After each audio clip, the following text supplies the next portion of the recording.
Hello বন্ধুরা, আজ তোমাদের সাথে শেয়ার করব ফয়েল শিট আর্ট কিভাবে করবে।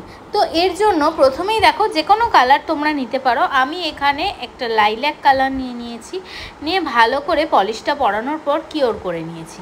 তার উপর দিয়ে এখানে আমি ইউজ করে নিচ্ছি shiny top coat. Shiny top coat use করার জন্য পুরো কালারটা ভালো মতন সিল হয়ে যাবে। এবং দেখো এটাকে আমি পরিয়ে এরপরে এটাকে 60 সেকেন্ড কিওর করে নেব। 60 সেকেন্ড কিওর করার পর তারপরে আমি এর ওপর দিয়ে একটা ফয়েল শিট গ্লু পাওয়া যায়, সেই গ্লুটা কিন্তু আমি ওপর দিয়ে পাতলা করে লাগাচ্ছি। খুব মোটা করে লাগালে কিন্তু এটা যেহেতু এয়ার ড্রায়ার মাধ্যমে শোকায়, তাহলে কিন্তু জিনিসটা শোকাতে চাইবে না। তো সেই জন্য এটাকে রেখে দিতে হবে যতক্ষণ এটা ট্রান্সপারেন্ট হয়ে যাবে না। এবার ট্রান্সপারেন্ট হওয়ার পর ফয়েল শিটটা ওপর দিয়ে বসাতে হবে।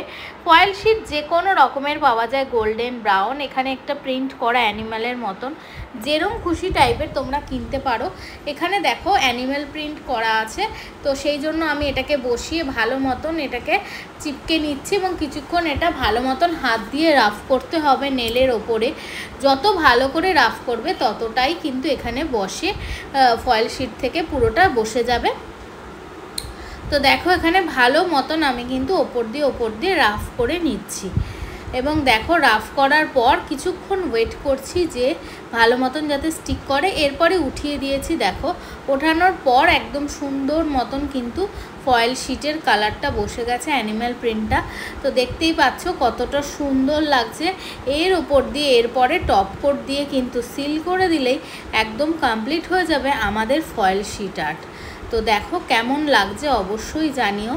এবং শাইনি টপ কোট দিতে হবে। আর এই মাঝে মাঝে এই যে ক্র্যাক যে ডিজাইনটা নিচ থেকে কালারটা দেখা যায়, এটাই হচ্ছে ফয়েল শিটের একটা ডিজাইন, যেটা উপর নিচ থেকে দেখা যাবে কালারটা। আর ওপর থেকে তোমরা যে কোনো ফয়েল শিট লাগাতে পারো। তো কেমন লাগছে অবশ্যই তোমরা কিন্তু জানিও।